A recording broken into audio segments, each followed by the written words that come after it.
ನೀನೇನು ಎಲ್ಲ ಮುಗಿಯೋ ಹೊತ್ನಲ್ಲಿ ನೀನ್ ಇನ್ನೊಂದು ಹೊಸತನ ಶುರು ಮಾಡ್ತೀನಿ ಅಂತ ಹೇಳ್ತಿದ್ಯಾ? ಇದೆಲ್ಲ ಸಾಧ್ಯನಾ? ಅಲ್ಲಪ್ಪ, ಅವ್ಳು ಹೊರಡ್ಬೇಕು ಅಂತ ತೀರ್ಮಾನ ಮಾಡ್ಕೊಂಡ ಮೇಲೆ ಈ ವಿಷಯದಲ್ಲಿ ನೀನ್ ಏನ್ ಮಾಡ್ತೀಯಾ? ಪ್ರಯತ್ನ ಪಡ್ತೀನಿ ಸತ್ಯನ್. ಜೀವನದಲ್ಲಿ ಎಲ್ಲ ಕಳ್ಕೊಂಡ್ಮೇಲೆ ನನಗೆ ಬೇಕು ಅನ್ಕೊಂಡು ಕೆಟ್ಟ ಲಕ್ಷಣ. ಆದ್ರೆ ಭೂಮಿನ ನಾನು ಬಿಟ್ಕೊಡ್ಬೇಕು ಅಂತ ಅನ್ನಿಸ್ತಿಲ್ಲ ನನ್ನ ಜೀವನದಲ್ಲಿ. ಅವಳು ನನಗೆ ಬೇಕು ಸತ್ಯನ. ಅವಳು ನನ್ನ ಬಿಟ್ಟು ಹೋಗೋ ದಿನ ಬರೋದಕ್ಕಿಂತ ಮುಂಚೆ ನನ್ನ ಪ್ರಯತ್ನ ನಾನು ಮಾಡೇ ಮಾಡ್ತೀನಿ. ಒಳ್ಳೇದಾಗ್ಲಿ. ನೀನು ಅನ್ಕೊಂಡಿದ್ದೆಲ್ಲ ನೆರವೇರ್ಲಿ ಅಂತಾನೆ ಹಾರೈಸ್ತೀನಿ. ಅಳ್ಬೇಕು ಅನ್ಸಿದ್ರೆ ಅತ್ತು ಬಿಡು ಮಾರೆ. ಮನ್ಸಲ್ಲಿ ಎಲ್ಲವನ್ನ ಇಟ್ಕೊಂಡು ಕುದಿಸ್ಬೇಡ. ಆಮೇಲೆ ಬದುಕಿನ ಭಾವನೆಗಳೇ ಆವಿಯಾಗಿ ಹೋಗ್ಬಿಡುತ್ತೆ. ಪ್ರಯತ್ನ ಮಾಡೋನು ಯಾವತ್ತೂ ಕುಗ್ಬಾರ್ದು ಸತ್ಯನ.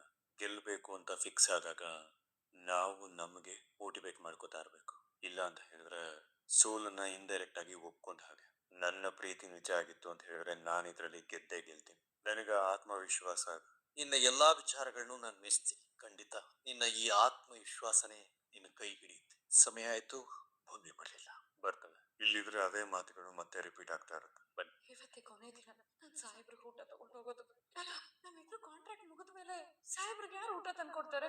ಮೊದ್ಲು ಈ ಅಭ್ಯಾಸನ ಬಿಡಿಸ್ಬೇಕು. ಇವತ್ ನಾನು ಸಾಹೇಬ್ರಿಗೆ ಊಟ ತಗೊಂಡು ಹೋಗ್ಬಾರ್ದು. ಅದೇ ಕರೆಕ್ಟ್. ಅಯ್ಯೋ, ನಾನ್ ಸಾಹೇಬ್ರಿಗೆ ಊಟ ತಗೊಂಡು ಹೋಗ್ಲಿಲ್ಲ ಅಂದ್ರೆ ಪಾಪ ಅವ್ರು ಊಟನೇ ಮಾಡಲ್ಲ, ಉಪವಾಸ ಇದ್ಬಿಡ್ತಾರೆ. ನಾನು ಏನ್ ಮಾಡ್ಲಿ ಈಗ? ನನ್ ಮನ್ಸು ಯಾಕೋ ತಡೀತಾ ಇಲ್ಲ. ಸಾಹೇಬ್ರಿಗೆ ಊಟ ತಗೊಂಡು ಹೋಗ್ತೀನಿ. ಲಕ್ಷ್ಮಿ ಅವರೇ, ಸಾಹೇಬ್ರೆ. ಭೂಮಿ ಏನಾದ್ರು ಕಾಲ್ ಮಾಡಿದ್ಲಾ? ಯಾವ ವಿಷಯಕ್ಕೆ ಸಾಹೇಬ್ರೆ? ಸ್ಟೇಷನ್ ಹತ್ರ ಬರೋ ವಿಚಾರಕ್ಕೆ. ಇಲ್ಲ ಸಾಹೇಬ್ರೆ, ಯಾವ ಫೋನ್ ಮಾಡಿಲ್ಲ. ಏನ್ ಇಷ್ಟ ಸಾಹೇಬ್ರೆ? ಏನಿಲ್ಲ, ಸುಮ್ಮನೆ ಕೇಳ್ದ ಅಷ್ಟೇ. ಸರಿ ಸಾಹೇಬ್ರೆ. ಇನ್ನೆರಡು ದಿನ ಬಿಟ್ಟು ಅವಳು ನಿನ್ನಿಂದ ದೂರ ಆಗ್ಲೇಬೇಕು ಅಂತ ನಿರ್ಧಾರ ಮಾಡಿದ್ರೆ ಊಟನೂ ತರಲ್ಲ, ಅವಳು ಬರಲ್ಲ. ಭೂಮಿ ನನ್ ಕಾಲೇ ಪಿಕ್ ಮಾಡ್ತಿಲ್ವಾ? ಒಂದ್ಸಲ ಅಮ್ಮ ಮಾಡೋಣ. ಬೇಗ ಬಾರೋ. ಹೇಳು ಅಜಿತಾ. ಭೂಮಿ ಊಟ ತಗೊಂಡು ಸ್ಟೇಷನ್ಗೆ ಹೊರಟ್ಲಾ? ನಾನು ಇಲ್ಲಿ ವೇಟ್ ಮಾಡ್ತಿದ್ದೆ. ನೋಡು ನಿಮ್ಮ ಅಣ್ಣನ. ಭೂಮಿ ಒಂದ್ 5 ನಿಮಿಷ ತಡವಾಗಿ ಹೋಗ್ತಿದ್ದಾಳೆ ಅಷ್ಟೇ. ಅಷ್ಟರಲ್ಲಿ ಫೋನ್ ಮಾಡಿ ಭೂಮಿ ಹೊರಟ್ಲಾ, ಭೂಮಿ ಬಂದ್ಲಾ ಅಂತ ಕೇಳ್ತಿದ್ದಾನೆ. ಮಾಡ್ತೀನಿ ನನ್ ಮಗಂಗೆ.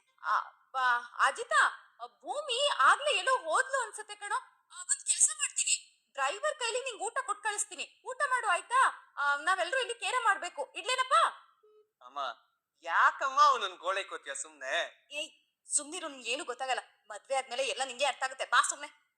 ಡ್ರೈವರ್ ಕೈ ಕರೆಸಿರ ಅಂದ್ರೆ ಇಷ್ಟೊತ್ತು ನಾನು ಭೂಮಿ ಬಗ್ಗೆ ಅನ್ಕೊಂಡಿದ್ದಲ್ಲ ಸುಳ್ಳ. ಭೂಮಿ ಮನೇಲಿಲ್ಲ, ಊಟನ ಡ್ರೈವರ್ ಕೈಯಲ್ಲಿ ಕೊಟ್ಟು ಕಳಿಸ್ತೀನಿ ಅಂತ ಅಮ್ಮ ಹೇಳಿದ್ರು. ಯಾಕತ್ರ ಸುಳ್ಳು ಹೇಳಿದ್ರು? ನನಗೆ ಗೊತ್ತಿಲ್ಲ ಸಾಹೇಬ್ರೆ. ಸಾಹೇಬ್ರೆ, ಊಟ ಆದ್ಮೇಲೆ ಇದನ್ನೆಲ್ಲ ಜೋಪಾನವಾಗಿ ನೀವೇ ಮನೆಗೆ ತಗೊಂಬಂದ್ಬಿಡಿ. ಇದನ್ನೆಲ್ಲ ನೋಡ್ಕೊಳ್ಳೋದಕ್ಕೆ ಮುಂದೆ ನಾನು ನಿಮ್ಮ ಒಟ್ಟಿಗೆ ಇರೋದಿಲ್ಲ. ಸಾಹೇಬ್ರೆ, ಸಾಹೇಬ್ರೆ, ನಿಧಾನ ನಿಧಾನ.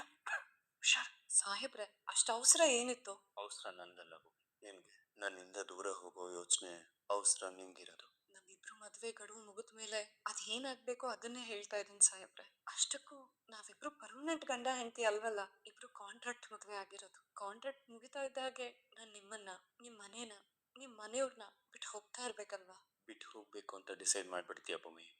ಸಾಹೇಬ್ರೆ, ನೀವು ಊಟನ ಬಿಸಿಯಾಗಿದ್ದಾಗೆ ತಿಂದ ಅಭ್ಯಾಸ. ಮೊದ್ಲು ಊಟ ಮಾಡ್ಬಿಡಿ. ಊಟ ಮಾಡಿ ಸಾಹೇಬ್ರೆ. ನಿಂದು ಊಟ ಆಯ್ತಾ?